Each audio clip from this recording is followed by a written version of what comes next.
Back, fellow TFFL owners, to your TFFL webcast, now brought to you by StreamYard. Google Hangouts on air is no longer. I think this is going to work just fine. Hopefully it is streaming live to Phil's YouTube channel, but worst case, we'll send it around when we're done. So it's Thursday, it's August 15th. If my math is correct, we are 23 days away from the TFFL draft, only 21 days away now from the start of TFFL draft weekend. A lot of us will be down there at the house Thursday night, 3 weeks from now. NFL preseason underway. There actually are week 2 games going on right now as we talk. TFFL teams starting to make trades, jockeying for position in the draft. We're going. Let me introduce our panel. A small panel tonight, but we're going to have a good talk. We got a great agenda. Chief, skipper of the Sponge Fishermen, Hank. Hello, gentlemen. This is exciting. It is. Yes. Hank, czar and CEO of the K-Wheels, and still our IT director on this new platform. Well, yeah, we're playing with a new platform. You know, we can do, like I said, we can do some things, but it's all manual now. It doesn't like blow up when one of us talks, but you know, hopefully it'll work just fine. You got a little bit of a learning curve. Yes, but we'll get there. So as I mentioned a moment ago, behind me on my right, you can see the football cards that are set to go out soon. We got a Whispers heavy roundtable chat coming up tonight. I think we'll have enough time to do a first round mock draft live here. Lots to come. First, of course, TFFL trivia. It better be an 18-parter, right? Let's see how many points we can make out of this. We need a lot of points out of this. I'm only going to ask the question once though, and I'm not going to clarify it. It's pretty straightforward. Name the last TFFL franchise to select a quarterback in the TFFL draft's first round. The franchise who last selected a first-round quarterback. That's correct. Okay. So let's call that 2 points, and I'll give you a bonus 2 points if you can name the year. Okay. And I hope everybody is playing along at home. This is not just a question for our panel. We'll give you the answer shortly here. So I would normally now turn to Terry for a commissioner's corner. Terry's not here tonight. He's seeing the Whalers, he and Adama. So let me just try to give some quick updates as best as I can, and Terry will be back soon on email and on the chat to tell us all these things. Pay your dues, folks. I've paid them. Have you two clowns paid up? I think I already paid. I'll make sure, but I think so. I have not paid my league dues yet, no. All right, we're not setting a good example. Pay your dues. Pay your dues. Keeper deadline, I believe, is the Monday of. We're supposed to set a good example for this group. We're supposed to set a good example for the league. Jesus, I got enough of that at home and work. I mean, I refuse to do that to this league. Yeah, there's a lot of expectation there. Keepers, I believe, are due on the Monday of Labor Day weekend, September 2nd. I know one franchise already submitted his keepers to Terry, copied me on that. Thought it was a little premature, but start thinking about your keepers, folks. Draft weekend itinerary is starting to shape up. I think everybody has paid up Berto, but if you haven't, please settle those dues. We're going to be playing golf on Friday, I think. Sounds like we're booking a dinner. We've got golf several days. Draft on Saturday, though, I think, despite some people's push to have that on Friday. I think Terry, I can confirm that in liaising with Terry that he is confirming the Brentwood, as in past years, for our dinner. Good. We haven't been there in a few years, I think. So yes, they've treated us well. Yeah, I guess that's the one with the upstairs room or whatever. Yeah. I never remember those things. All right, so we've got a small group here for our roundtable chat, but let's dive right in. I promised I would give at least a minute or two for folks to talk about the recent Alshon Jeffrey trade. I don't have a friendly group here. I know both of you hate it for one reason or another. Chief, you said you would save your comments for the webcast? Just recap the trade real quick, and then Chief. All right. So it's real simple. It's Alshon Jeffrey for a 2020 6th round pick. You received the 2026. Yeah, okay. Chief, Yeah, and a lot of the it's been a couple days now. I don't want to say anger. I don't want to say vitriol because I was never angry with it. I don't understand it. I didn't then. I don't now. And I'll leave aside the question of the fact that he wasn't a keeper for you. I would include him in the top 7 on your team. You apparently like Sammy Watkins and maybe somebody else. That's all well and good. So my point there is why are we trading this guy a full month before the keeper deadline for a 6th round draft pick? You know, injuries happen. And maybe on someone else's team, maybe yours. You can probably still get at least a 6th round draft pick as we get down to keeper deadline. I think Alshon Jeffrey is certainly a keeper-worthy player. Even before injury said, someone would probably be interested in putting him on the keeper deadline. And if I hadn't made the moves I made earlier this offseason, I certainly would be interested in doing that. And if my grandma had balls, she'd be my grandfather. But I just don't understand why you would make the trade at such an early date for such a small return. Even if your evaluation is spot on, I don't get it. I want to co-sign everything Chief just said because that all of those are legitimate questions, especially that why now? Why now? When you can answer that in a minute. But really, what got me is what are you doing trading with the Killers? We've talked about this in the past, and it's something that continues to boggle the mind. You're giving him, as Chief said, a top 20, top 25 receiver for a 6th. Who cares? It's a 6th round, which is really a 13th if you look at it. Who gives a shit? Even if you got nothing for him, a 6th is basically nothing. Next year, it's not even now. It's next year. And what did you give back? I presume you gave a pick back, which I don't recall. 13th. 12th or 13th, yeah. The whole thing is stupid. I really, really hope right now that Sammy Watkins blows out his ACL in preseason week 2, and you're stuck with a 2026 round pick instead of a 3rd legitimate keeper receiver. You deserve it because that's a bad trade at a bad time to a bad team for a bad return. There's nothing good to say about it. The other thing that I enjoyed was justification. And I actually have it here. An offense added Deshaun Jackson, J.J. Arcega-Whiteside, Miles Sanders, Jordan Howard to compete for touches, along with 2 great times. You can say that about every single team in the league. You can add their additions in there. Well, not every single team. Let's say 3/4 of the league. Change the names. You've described every player's situation. And I'm not going to trade. I'm not going to let Michael Thomas go because the Saints drafted a guy and brought a tight end free agency and the pass catching back. And targets going down all of a sudden. But listen, we're not talking about Michael Thomas. We're talking about Alshon Jeffrey, who has been a solid number 3 receiver for me. But go look at his numbers. This guy doesn't catch more than 60 balls, hasn't done it in 5 years, hasn't gone over 850 yards in 5 years. What has Sammy Watkins done? Sammy Watkins at least has a much higher upside and has 4 more years to go.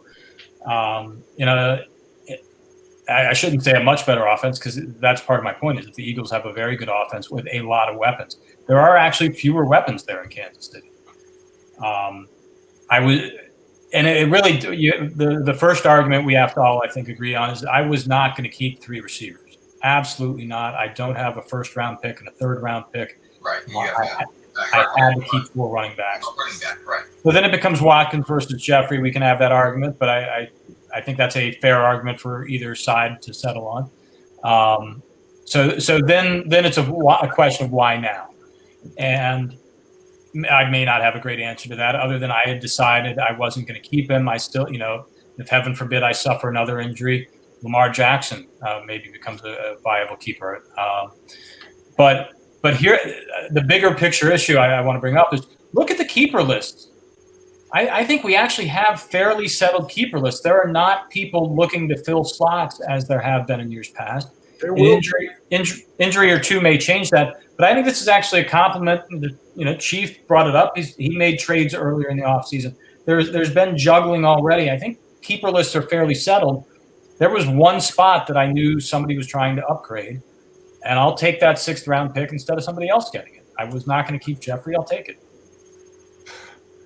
it's not a return that's even worth talking about. It's a I agree. I agree. You gave him away for nothing to the Giant Killers. What are you doing? It makes no sense. It is mind blowing. To me, it should maybe have a little reek of collusion. The two of you talked offline or something. It's awful. It's terrible. I protest the trade entirely. I hope you suffer multiple injuries in the run-up to the preseason. Just to remind you, the timing was horrible, and what you got back is unacceptable. Wow. Strong feelings on that. All right, let's move on. But you have to understand, in our roughly 100 webcasts we've had, Hank has probably said some version of "Don't trade with Berto" in 73 of them. Yep. I'll take the over on that. I mean, So it's definitely something that's near and dear to him. I knew that was coming. A public service announcement to every owner in the TFFL: do not trade with Berto. He gets the better end of everyone. He does. And just leave it alone. Come on. Trying to agree with much of what you've already said. Let's now shift to the Killers really quick and acknowledge. Fine, they've got Alshon Jeffrey for whatever he's worth. They don't have a quarterback anymore. No. And that 3rd round pick of theirs is now going to have to be used on a quarterback. They don't have a 2nd round pick, I believe. That's right. Thornburg's in with my over. Thornburg and I are on the over side of the action. They're, they'll pick up a Phillip Rivers or a Ben Roethlisberger in the 3rd or 4th. They'll be fine. Yeah, but for getting Alshon Jeffrey now and for having a quarterback need, they're not going to be taking receivers, until the 4th or 5th round. Jeffrey had better do something for him. All right, let's shift the attention to Chief now. I wanted to talk probably for the 73rd time about Andrew Luck, but this is freaking insane. This is the same. I just don't get it. It's the same way the Colts played this 2 or 3 years ago or whatever. Yeah. A minor injury. He's going to be back for the preseason. He's going to be back, for the end of training camp. He's going to be back for week 1. We might miss a. What do you have? What kind of injury is it? How hard is this to diagnose? I guess my question to you, Chief, is more about, I guess it does change your draft strategy a little bit and maybe elevates your need to get a quarterback early, maybe fighting that with Berto. Yeah. And it's got to be frustrating for you. I know you've been trying to break your string of early season struggles, and this is going to make it tough. Sure. And if I still had Baker Mayfield on the roster, I'd be keeping 2 quarterbacks right now. Mm-hmm. Yeah. It's not the hand I played. It's troubling. It's frustrating. I feel bad for Chief. We had this discussion last year. We talked about this last year where Chief made a big trade. He made a bold move. He got a guy who looks like he's, as solid as anybody can be at quarterback. And how many games has he started for the Sponge?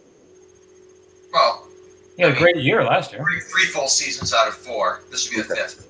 All right. So, but this season, though, it's not.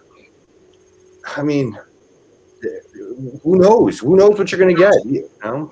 That's frustrating. Definitely. And so, you'll see a guy like Ben Roethlisberger or Phillip Rivers or, hell, maybe Russell Wilson under center for week 1. I don't know.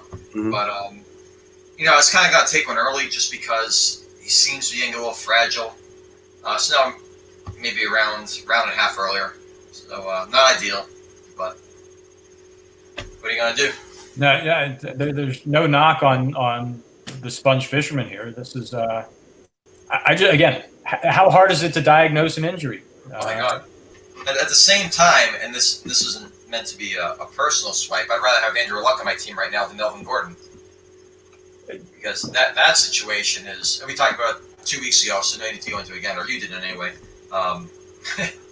No, that's yeah. I have a real fear that he sits out. What is it? The first 10 games, comes back and in time to get his accrued season. Right. But that kills the alien season, just as Le'Veon Bell killed the Beavers last year. And yeah, I think there's a real possibility of that. Same thing exists with Zeke Elliott. I sense that one will get settled a little sooner. Yeah, I think Gordon has a little more leverage than Elliott does, even though he's not as good as a player. Yeah. What does Elliott have? 3 more years on his contract, or 2 plus the option year? Elliott has no leverage. He's got to play. So, He just doesn't want to do. He doesn't want to do workouts right now, which is fine. But he's got to play. He doesn't have any room. Gordon can hold out. Gordon hold up. He can hold up the year. Because he can hold out. He can hold out what, for 10 games? He's got to play at some point to get the accrued season. Yeah. He still owes the Chargers the final year of that contract. It's what? It's like 6 games. Yeah. Yeah. And they've apparently offered him. I think I said this on the webcast 2 weeks ago that they're going to have to settle at something like 10 or 11 million, not the 13 to 15 that he wants. Mm-hmm. And I think the Chargers, to their credit, have tried to negotiate an extension and have apparently given him a $10 million a year range. He's going to have to come down, and I'm not sure he's going to do that anytime soon. I'd be surprised if the Chargers offer him that much. I think they're low volume, which they can do. Again, they have him under contract for. Yeah. They don't need to. Yeah, they don't need to do it right now. Doesn't do much for goodwill, but. Yeah.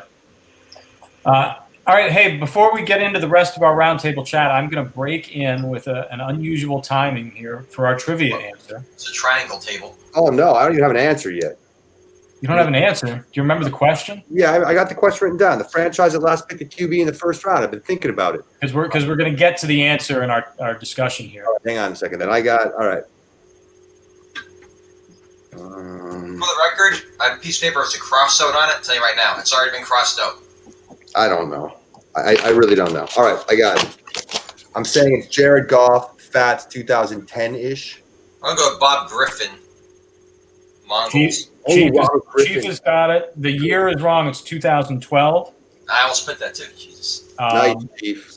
And Chief is right. Also, I'll actually give Chief another bonus point, or his only bonus point, for having the lizard scribbled down and scratched off. Right. Because that 2012 draft had 2 quarterbacks go in the first round. Andrew Luck to the Lizards and RG3 to the Mongols. The way I phrased the question was the last franchise to pick one in the first round. That was the Mongols later in that first round. So Chief gets 2 points plus a bonus point. All right. Suck it, Berto. I get nothing.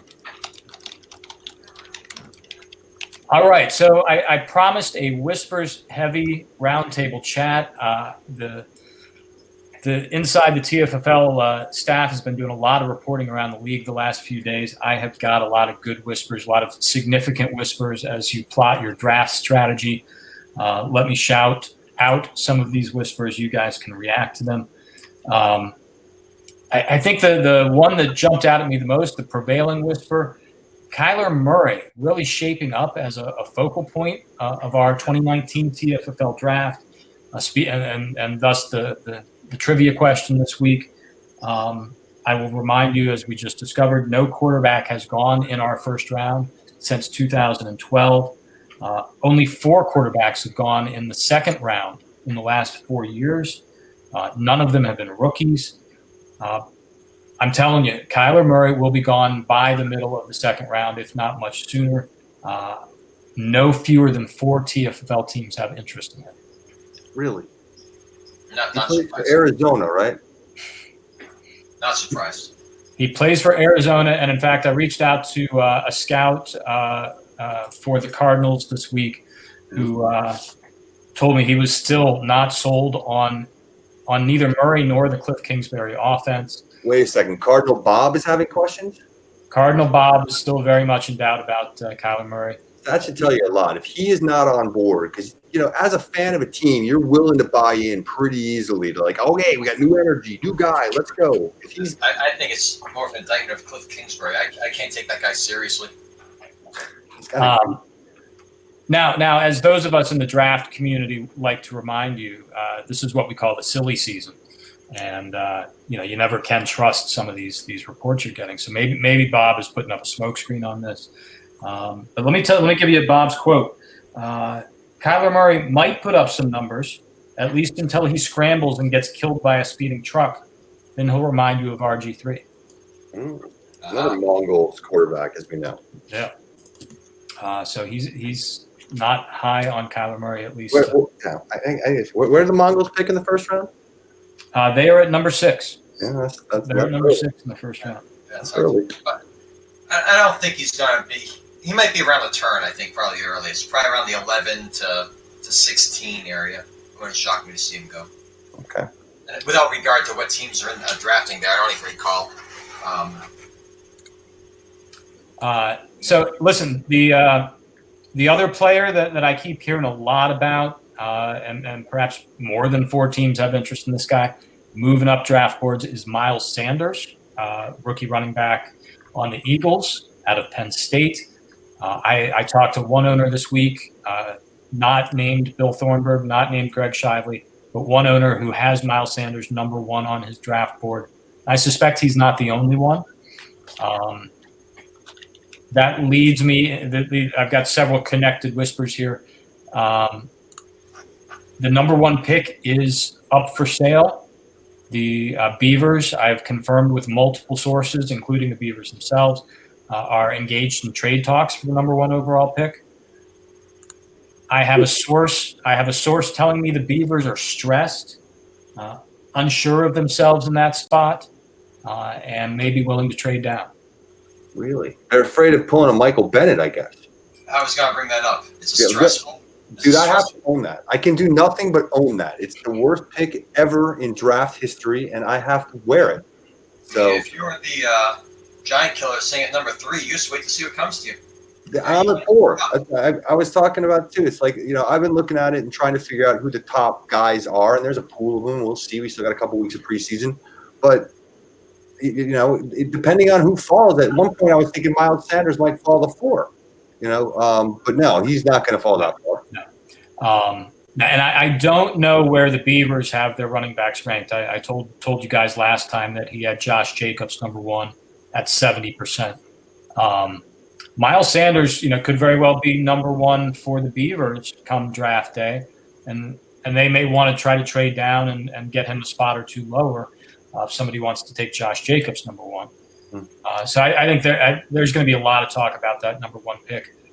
Again, connecting some whispers here. The others you just talked about, Berto at number 3. That number 3 spot is hot. Berto, of course, is always going to be talking trade.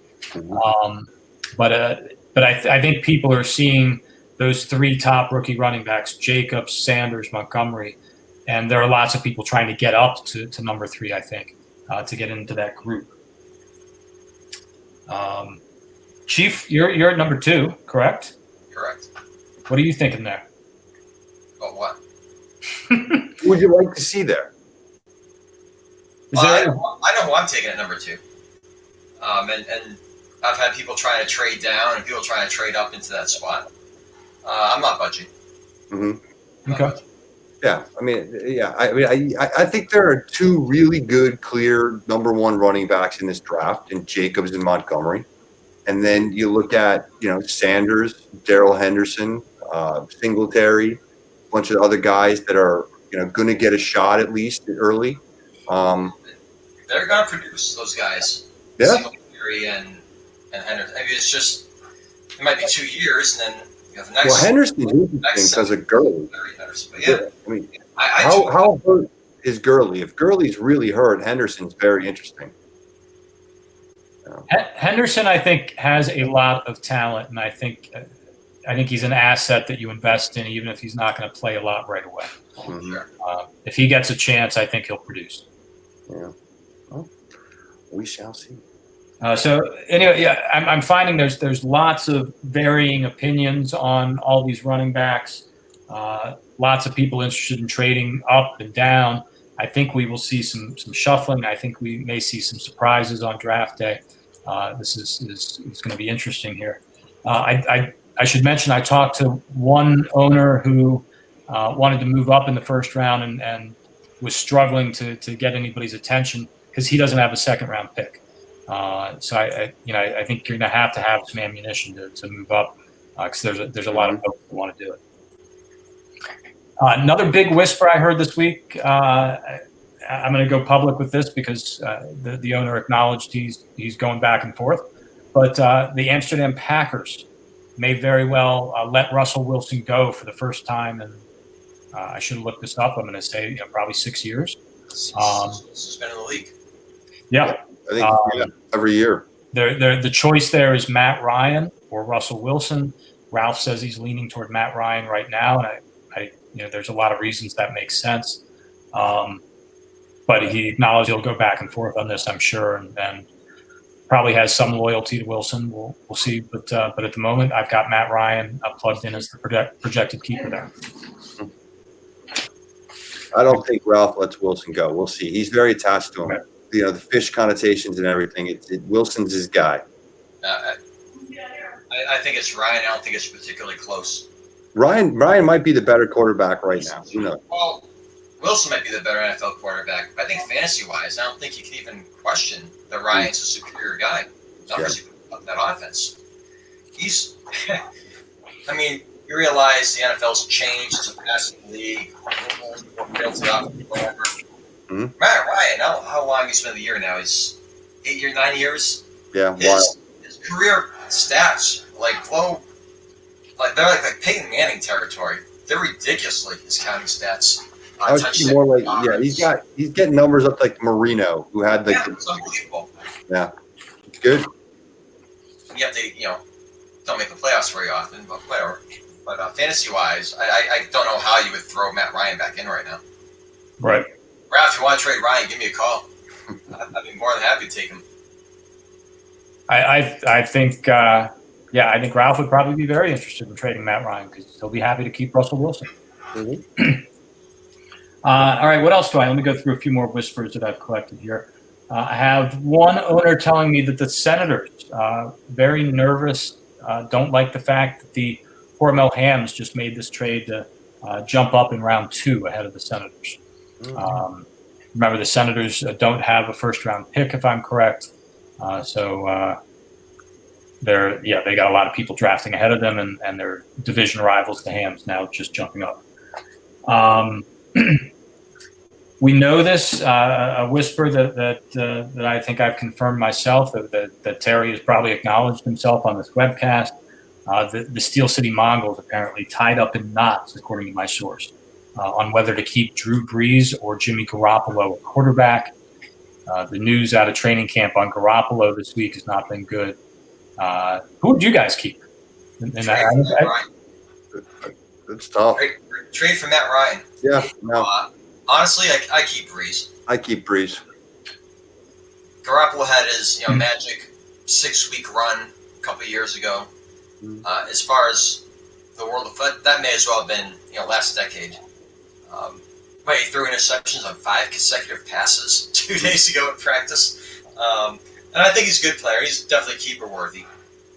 And Brees is, he's younger than Brady by a year or two. He doesn't seem to be looking to retire anytime soon. I think I'd definitely roll with Brees. I would too, and if you're not going to, I would make sure you get something for him. But because somebody would want Brees. Terry, give me a call. Yeah. Well, and to that point, you might remember, I think a couple months ago on this webcast, Terry surprised a lot of us by telling us he thought he was about to trade Drew Brees. There was a lot of speculation as to who he was talking to. I think I know the answer now, and I'm not going to reveal my source, but my source does tell me that the Mongols should be kicking themselves for not better engaging with a Drew Brees suitor earlier this offseason. And you have to wonder now, do they have another opportunity with the Sponge perhaps? Or I've got, if you look at my projected keeper list, which we can send around with the webcast, I've got them keeping Garoppolo at the moment. just a hunch. We're a keeper league. They're going to keep the younger guy. And just from my own personal scouting, Drew Brees did decline toward the end of last year. He does not have a lot of – Michael Thomas is an incredible player, but beyond him, there's not a ton of weapons there. Kamara is great out of the backfield, sure, but I'm not sure Brees is positioned to have the kind of monster seasons he's been prone to having. I can already see it happening right now. Your projected keeper list, we can send around it as well. There's one team that is not projected to keep a quarterback. That is the Giant Killers. And I think the Giant Killers, because they're the Giant Killers, will probably get something like, a 2022 sixth-round pick for Brees. I don't think they're going to trade for a quarterback. Nah. They traded sixth in 2021. For starting quarterback in the draft. I think they're fine keeping their other 7 guys. Just based purely on the fact that the Senators recently traded for a quarterback, I can only think that maybe they were in the Brees market. Although they were definitely trying to get younger. Mm-hmm. So I don't know what Terry thought he had there that fell apart or got a pin stuck in. I don't know. But listen, what's a bad year for Brees? Okay, Brees threw for over 5,000 yards for something absurd, 5 out of 6 years, something like that. Way drop off to last year, 4,400. I mean, that year for Brees is pretty darn impressive. Yeah, he's without question one of the top 8 quarterbacks, 6 quarterbacks. It's like when I see Brady rated the 21st quarterback or something like that. And these aren't even dynasty leagues; these are just leagues. I'm like, God, man, bad years for these guys. They're declining, but I'm not about to take Nick Foles, over Drew Brees or Tom Brady or Jimmy Garoppolo. Hey, so I got another whisper. Believe it or not, this is very true. The Dirt Devils are very engaged right now in planning for the season. Perhaps very surprising, maybe 3 weeks ahead of schedule this year. Shocking. And not just engaged in shaping their roster. They've got a lot of keepers they could potentially keep. Nick did a great job, as we've talked about last year, adding a ton of talent. So he's got to figure out all the keeper pieces, who he's keeping. He is actively not just responding to trade offers. Nick is making trade offers, I'm told. That is the first whisper that surprised me. That is a very surprising whisper. We will perhaps see a Devils trade here before the keeper deadline. They do have a lot of excess talent. Nick is putting feelers out there. I'm told by my sources. I don't know if this is so much a whisper or a jab, but apparently Michael Giovenko of the Hams is, or maybe should be, quote unquote, shitting bricks over the impact his short-sighted trades will have on his 2019 record. We're talking about our defending champions here, but I think there's a valid point here. They have traded away Julio Jones, Chris Carson, shaping up as a strong running back this year, Sammy Watkins for what that is worth. Got some draft picks back. I think things are looking better for the Hams than maybe they were a week ago when Antonio Brown looked like he might do almost anything. When Damian Williams was apparently struggling with a hamstring injury in camp, but I think the Hams are in good shape. They can probably withstand giving away some of this talent. They had to trade away some talent, but there's probably been a little bit of nervousness inside Hams camp the last couple of weeks. I do have a source saying the Devils indeed have no idea who they're keeping, but I think that's less of a function of Nick not being tuned in and more of a function of Nick having a lot of options there. What else do we have here? This is fun. Yeah, I got a lot of good stuff. I do have somebody, and it's not the Beavers. I want to get your opinion. Nick, hold on. Nick's got what? Are you talking Cortland Sutton an option or Adrian Peterson? He's got Peterson. He's got James White. Yeah. He's got both guys. Peterson is if you had to ask me right now, Peterson's the starter for the Redskins. for week 1 through 3. I mean, Let's, maybe. let's see it out of Geis. He's apparently not recovered yet from the assortment of injuries that have come off of his recovery from the ACL last year. I think it was an ACL. Now, Peterson's the number one guy there. James White is a competent, not a strong keeper running back, but Cortland Sutton is the number one guy in Denver. He's not going to keep those guys over the guys he's got. Probably not, but I'm telling you, he's got options, and he is perhaps offering some of those options, considering I don't want to give too much away, but I'm being told he is putting feelers out there and being the instigator in trade talk. That would be engagement. I love it, Nick. Be engaged. All right, I have another owner. Again, this is not a member of the Beavers, telling me that the Beavers have the best keeper list entering this year. The best and most balanced: 1 quarterback, 3 running backs, 3 receivers. Any disagreement on that? He's got Marlon Mack as one of the running backs, and Godwin's got a lot of buzz, but let's see it. Cooks, didn't I hear something about Cooks having some problems? Galladay's good. Yeah. I strongly disagree with that statement. Yeah, they're not the best. I would take roster over theirs. What's that? I would take a lot of other teams. I'd take the Packers. I'd take the Hams. There's a lot. They're not number one. I think my source is giving a lot of weight to the balance, the 3 running backs, 3 receivers, which the Hams don't have, which the Impact don't have, in terms of having a starting lineup, ready to go. I don't disagree with this sentiment. I think the Beavers enter the season with a very strong team. If Aaron Rodgers did not have a terrible, terrible year last year, he is a really good quarterback, and if he's back, rejuvenated with a new head coach, Le'Veon Bell is back, Chris Godwin breaking out. This is a good team. To me, they're the clear favorites in that division. Over the Devils and the Mongols? The Devils? Yeah. The Devils have a good team too, but Aaron Rodgers is a better quarterback than Kirk Cousins. Bell and McCaffrey is a 1-2 punch that's hard to beat. I think the Beavers are a really good team. Pressure's on, Thornburg. You're a really good team, according to the TFFL editor. All right, so that's enough whispers for me. You guys have anything to add? I disagree that the Beavers are that good.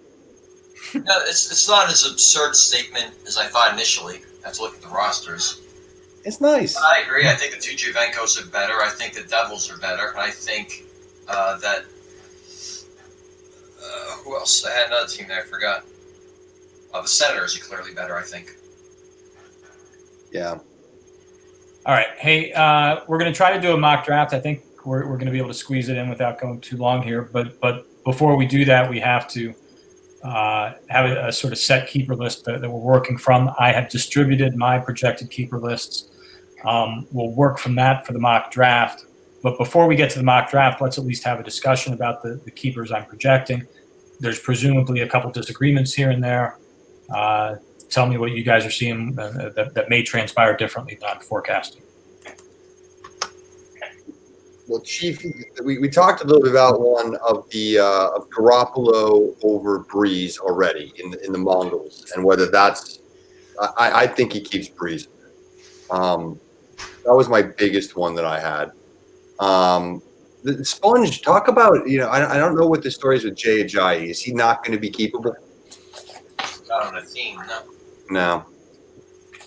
I mean, as much as I love to, if he's not on a roster, I can't justify keeping him. No, you can't. But Kareem Hunt for the Lizards. I think the Mongols, I think Peyton Barber's probably got to be on the keeper list somewhere. Probably ahead of Royce Freeman. He'll give Royce Freeman a chance. He drafted him number 2 overall last year. I get the idea that Royce has the upside, but he's caught in a tough situation right now. Yeah. All the rumblings I'm hearing out of Denver are that Freeman actually, at worst, is going to be in a timeshare with Lindsey. They want to give Freeman a lot more carries this year. They wanted to last year too. It just didn't work for them. Yeah. You know, the Hams, I think. Well, but Michael said he wanted to keep Mike Williams. I don't know how you keep just like Mike Williams or Tyler Lockett, but apparently that's the way he's leaning right now. I don't have any major issues. Deion Lewis, the Senators, I don't know. That's at number 7 spot. It could easily be Julian Edelman. Could easily be Gus Edwards. Maybe not as easily. Yeah, I mean, I think I agree with 97% of those keeper lists. Yeah. I think that, I mean, we always talk about this. There's always a 7th keeper shuffle, or there'll be an injury of some kind in the preseason, perhaps as we get closer. You know, all of a sudden, Chief may all of a sudden need to talk to the Senators about one of their 3 quarterbacks on the cheap. No, I tell you what, I'm not trading for a quarterback. No, you'll draft one. I don't have the roster slot to trade for a quarterback. No. I'll take whoever's there in the 3rd round. You know, Rivers or Roethlisberger or Wilson or Brady or whoever's going to be. Or Kyler Murray. I don't feel the need to trade for one right now. All right, hey, real quick, 30 seconds or less. You will see that I've got Cam Newton pegged as the Senators' keeper quarterback. This has been a mystery of sorts, and Kramer is not really revealing what he's going to do there. You've got Tom Brady. You've got Cam Newton. You've got Mitchell Trubisky. Who do you think he's keeping? He wouldn't have traded for Newton if he wasn't going to keep him. You're keeping Cam. The question is, he's got to try to trade Brady, and I don't think Trubisky has any value. I agree. Okay. I don't know that Brady's going to be tradable, though. Who's going to trade him? I don't think so either. He's going to try. Yeah, of course he's going to. It's Kramer. Of course he's going to try. He's already trying, actually. But, yeah. But it didn't cost so much. Was that 6th round pick, too, he gave Newton? Or like a 6-8 swap. It cost him nothing, which so, I think opened. So if he catches Pearson, yeah. I think it opens the possibility that he doesn't end up keeping Cam. It's really not that big a price to throw away if he decides in the end that he wants to keep Brady. But, agreed. So, listen, again, before we get to the mock draft, I think the other thing that's important to do is map out who's really missing early draft picks, who's got excess early draft picks. This not only shapes draft strategy, but I think this is going to be important information as you ponder trades. You know, who's going to be able to give me draft picks back? Who isn't going to be able to give me draft picks? Hank, I know, has done a deep dive on this subject and is going to tell us about those teams that have a lot of extra early picks, teams like the Aliens that are missing some early picks. All right, so this is my homework assignment from Stick for the webcast here this week. I went through the first 4 rounds, team by team, looking at who's got picks where, and I can get as deep as you'd like, but I'll give you some of the highlights. All right, the teams with the most picks in the first 4 rounds. K-Wheels up top with 6 picks in the first 4 rounds. The Devils and the Sponge also have 5 picks each in the first 4 rounds. The least, on the other side, the Mongols, Aliens, and Lizards have 3 each in the first 4 rounds. So they're all, technically short a pick. Now, the Hams are an interesting case study. They are our defending Pac-12 champions. They won the Pac-12. They upgraded their first-round pick by 1 slot. Instead of picking 12th, they're picking 11th. And they have an extra 2 and no 3rd. So they basically upgraded their top 2 of their top 3 picks and won the Pac-Bowl. Very well done, Michael. That's fairly impressive. And assuming Julio Jones is on the roster, doesn't hold out, doesn't get hurt, they will have a 3rd. Oh, yeah. They will. That's right. Because then that 5th becomes a 3rd. All right. Yep. All right. So then they will have a 3rd. That's even worse. So then they will get. Then the Hams then will end up having. They'll end up having 5 then if they get that pick. Right. Okay. Yeah. The other thing I was looking at is how do the Mongols and the Aliens, 2 teams not in the power side of the conference here, they only have 3 each. So they've made some trades. Obviously, it's the Melvin Gordon trade and the Garoppolo trade that cost them their picks. But we're talking Gordon, who may or may not play. We're talking Drew Brees, who we just discussed may or may not be a keeper. That's a lot of draft capital to give up for guys that aren't going to add a lot to the mix. And then the other note I'll throw out there, is the last team to pick, to get their first pick, is indeed the Aliens at 17. They will be the last team picking at 17. But the Senators only get the 15th pick. So the Senators' first pick will be at 15. Welcome to the draft, Aliens. What was that? So welcome to the draft, Aliens. Yeah, they'll be the last one to hear that. So they'll have to get ready for that. And, the Aliens are not well positioned, but they have Melvin Gordon. Yeah. Yeah. So, it goes through. It's interesting how it works out. But the Hams have done a really good job of both winning and positioning themselves pretty well in the draft. It's gonna be good. The first round, the AMPAC and the K Wheels have got extra picks. The Sens and the Aliens don't have any. The Beavers and the Sens and the Hams all have multiple seconds. Interesting tidbit here: the Hams have 2 picks in the second round, neither of which is their own pick. So there've been a lot of trade activity. We'll throw the tip of the cap to the Hams and the Senators and the Killers. Trade machines. Those are you want to make deals. Those 3 are the ones that are doing the most trade activity, with with other folks getting a little bit. There's some other interesting little things, like the 10th pick in the second round has been traded twice. It's now held by a third team. Same with the 5th pick in the third round has been traded a couple of times. And then in the ninth pick in the 4th round has been traded twice. The Hams and the Killers were involved in all 3 instances of the traded picks in the first round. So all the time the picks have been traded twice, the Hams and the Killers are involved. Yep.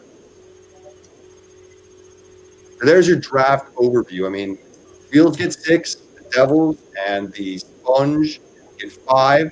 It sounds like there may be another one. Maybe another one coming for the Hams with Julio Jones. The Hams could get up with 5. Everybody else has got 4 except for the Mongols, who have 3 and are missing a second. The Aliens, who have an extra 4th, but no 1 and no 3. And the Bofats, who don't have a second. And listen, I know a 6th round pick is mice nuts. I'm not going to argue with you on that, but you can kind of see why with me missing a 1st and a 3rd this year, missing my 1st last year. I'm kind of desperate to start getting more draft picks once again. I liked having draft picks back in the day. A 6th round pick is a defense. Come on, who cares? I'll give you a 6th round pick to not trade with Berto. I really will. Just stop it. Stop it. I'll take that. I think we're now officially venturing into the collusion territory. All right, so hey, we're almost 48 minutes. Just for what it's worth, which is very little, Kyler Murray was 3 for 8 tonight. Yeah. For 12 yards. Jump on him early. Gonna have to get him early. Taking 2 sacks. So I'm determined not to take us over an hour tonight, but we got 12 minutes left. Let's plow through a live mock draft. A lot of people clamoring for an Inside with TFFL mock draft. I will run through a couple of those in the weeks to come, but let's set the stage for the league right now, the 3 of us. I actually have worked this out neatly so that we can rotate our picks without having to ever pick for our own team. Let's just go right from the top. Chief at number 1. Hank, you'll be 2. I'll be 3, and we'll just stick with that order, and we'll be fine. Okay. Number 1 overall is the Slippery Beavers. Chief, who do you have for him there? I think in the end, you stay with your evaluation. Bill watches college football as much as anybody. Follows the draft as much as anyone. This is going to be Jacobs at number 1. All right.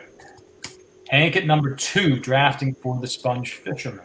I don't think it's breaking any news that I think Chief plays it safe and goes with David Montgomery and the sure starter with the Bears. All right. Number 3, Jack's Giant Killers. I'll be making this pick. We've talked about 3 clear top rookie running backs. Berto is an Eagles fan. This is going to be Miles Sanders. Number 4 is the K-Wheels. Chief will be making this pick. Let me take a look at the roster. Well, it doesn't really matter, right?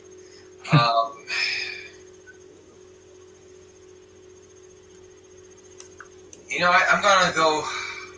I'm gonna go a little bit off the board. I'm gonna go with Devin Singletary for the Wheels. Sure.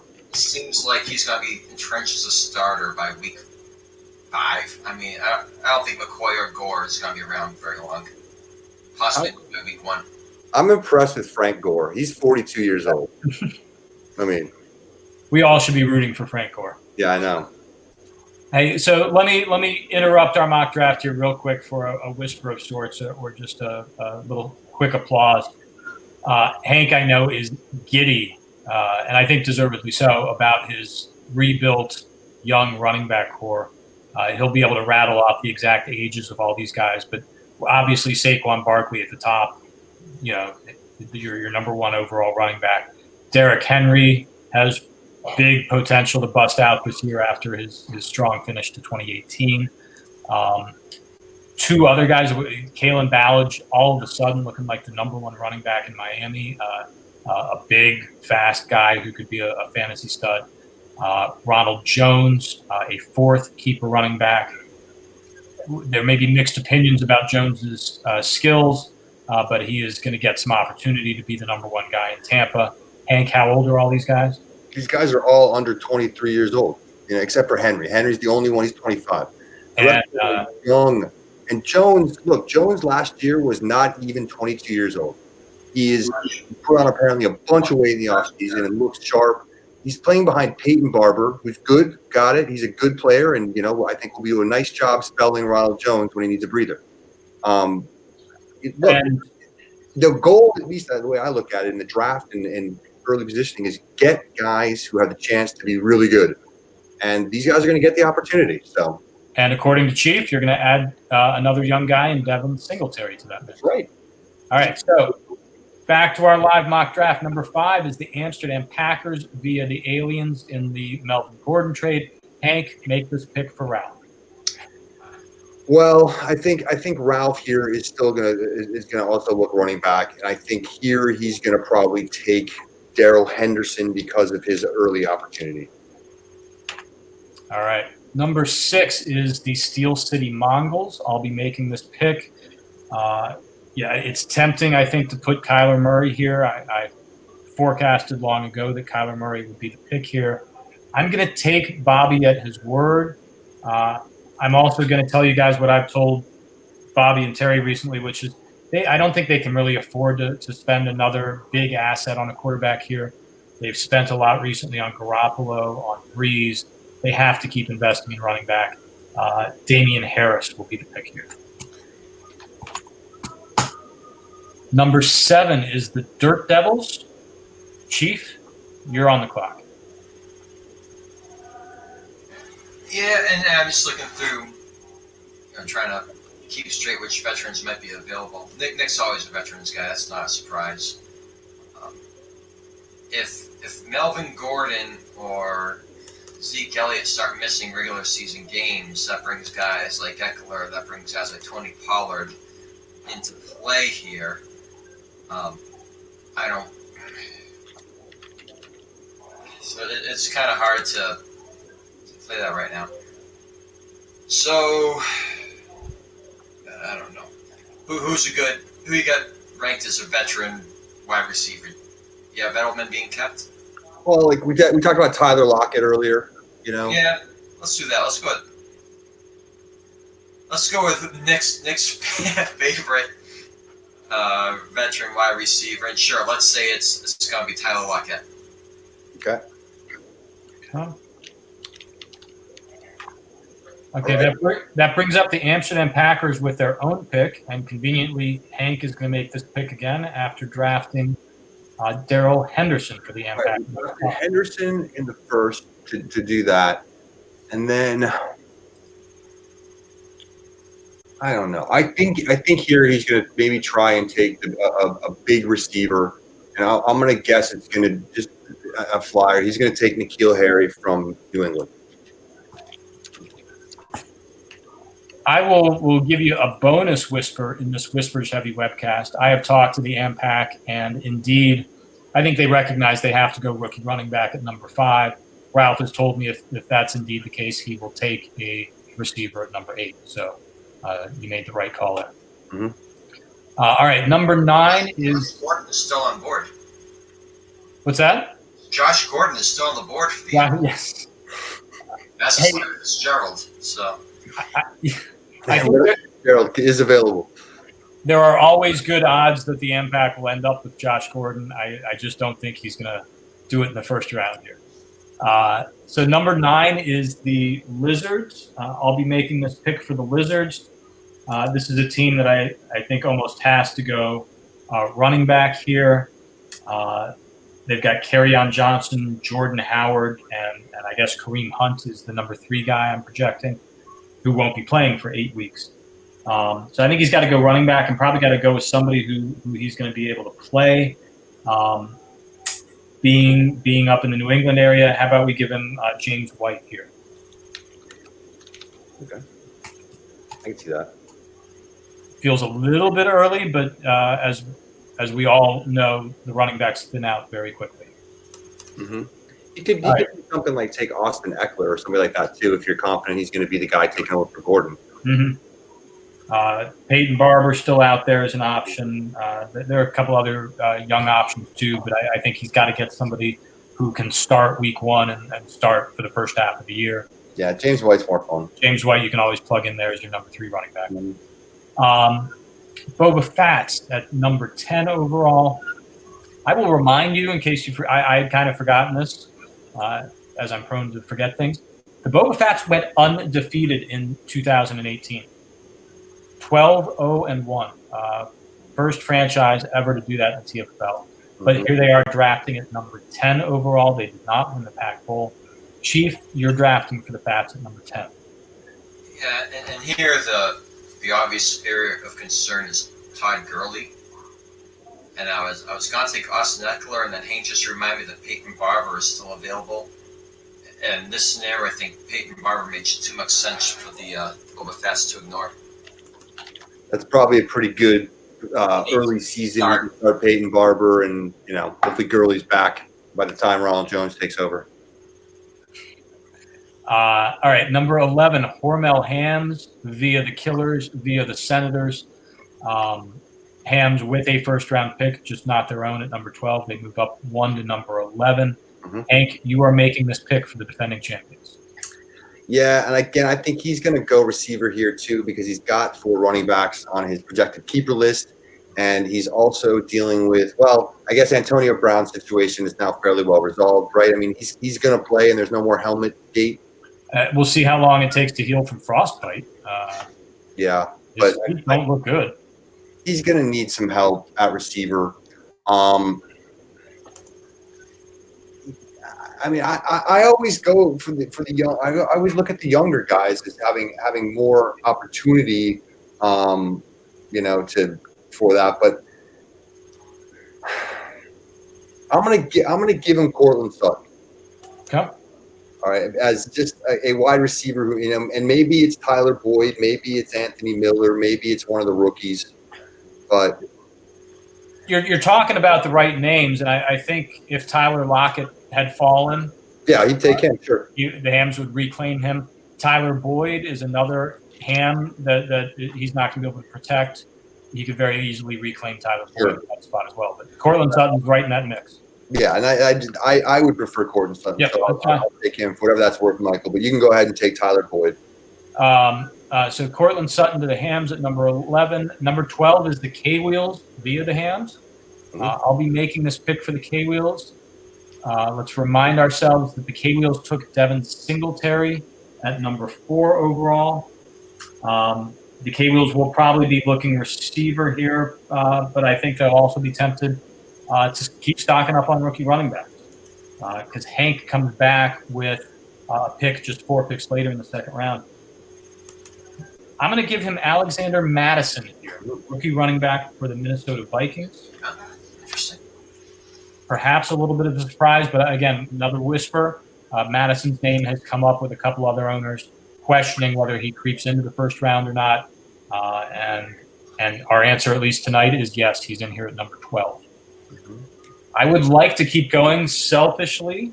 So we can get go to the aliens pick. Let's keep going. We're going to creep just over an hour, but let's go 5 more picks to the aliens at number 17. That'll get us through every team at least making one pick. Slippery Beavers at the top of round 2, number 13 overall. Slippery Beavers took Josh Jacobs in the first. Chief, who do they take here? Oh, Bill's a sucker for high upside guys. You know, God, Kyler Murray would make a great transition from Aaron Rodgers, but I don't think that's going to happen here. So, you know what? I'm going to roll the dice a little bit here. I got 2 guys I'm looking at. But then I'll put him down for Justice Hill. I like that pick. Rookie running back Justice Hill. All right, number 14 overall, second pick in the second round will be the Sponge Fishermen. They took David Montgomery in our first round. Hank, who did they take here? Yeah, I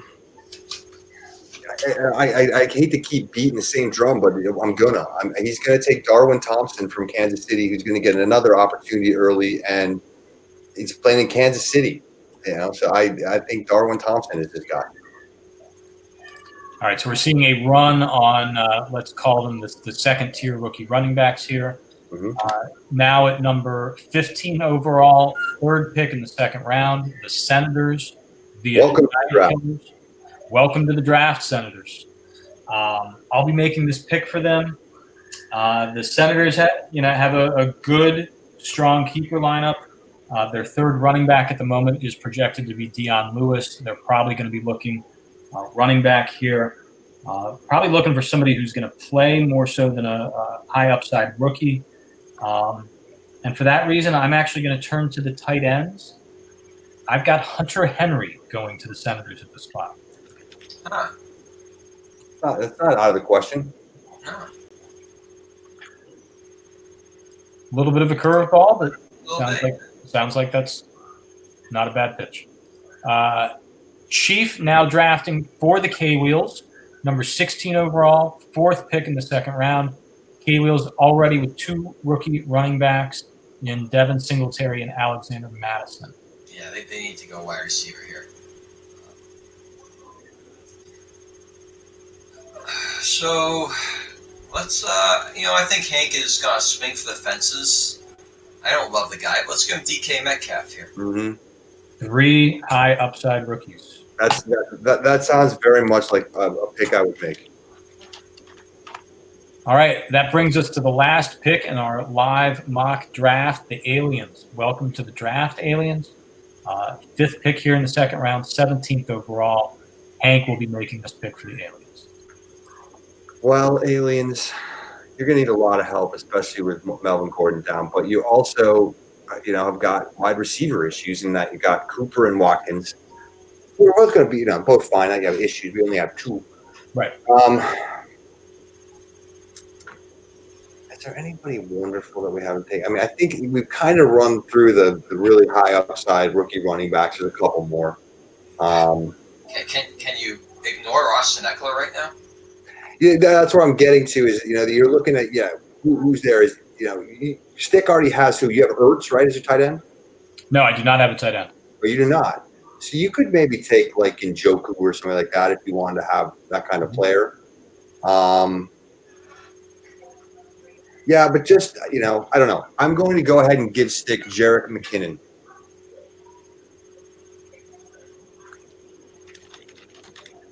Huh? There's a guy he can play while Melvin Gordon is not playing and could be good after that. And maybe that pick actually is Austin Eckler. The problem with McKinnon, I think, is he's going to end up on the PUP list. Forget him. Then we're going Austin Eckler. Okay. McKinnon is not totally out of left field here in the second round. I'll remind everybody, McKinnon went in the second round last year as a gamble on a guy who you knew was going to miss the season. Same thing with Darius Geis. Same thing with Dante Foreman. All those guys, I think, were second-round picks last year. How they work out? Yeah. Well, Geis is the only guy who's being protected again this year. Terry will keep him twice before he ever plays for him. 2 times he's been kept, right? No, just once. Oh, drafted second. Drafted, yeah. Yep. I'm feeling much better about my decision not to keep Dante Foreman last year, having been released by Houston just a couple weeks ago. All right, let's start to wrap up here. We're at 1:05, but I'm glad we got in the live mock draft. I've already given you guys your trivia answer, so let's just wrap up here and talk about our next webcast is probably 2 weeks away. I'm thinking Wednesday, August 28th. That'll be just a few days before our keeper deadline. I think we'll be past the critical third week of the preseason. See if there's any big injuries as lots of starters get some action in week 3. We may see a few more TFFL trades by then. And then after that, that'll we'll be a week away from the draft at that point. So great webcast. Lots going on in the league right now. We'll send around the projected keeper list. Hank, if you don't mind, do that with the link to this. Hey, kudos to StreamYard. I think this is working out great. We have confirmation. Bill has been watching it live, so I know it is streaming live to the. We have 2 viewers. I don't know who the other one is, but Bill's been engaged. All right, good. So thanks to you guys for our small but good panel this week. Thanks to our guests for watching us live and watching us after the fact. And good luck to everybody in your planning here in the preseason. We'll see you in a couple weeks. Good luck. Take care. Cheers. Good night.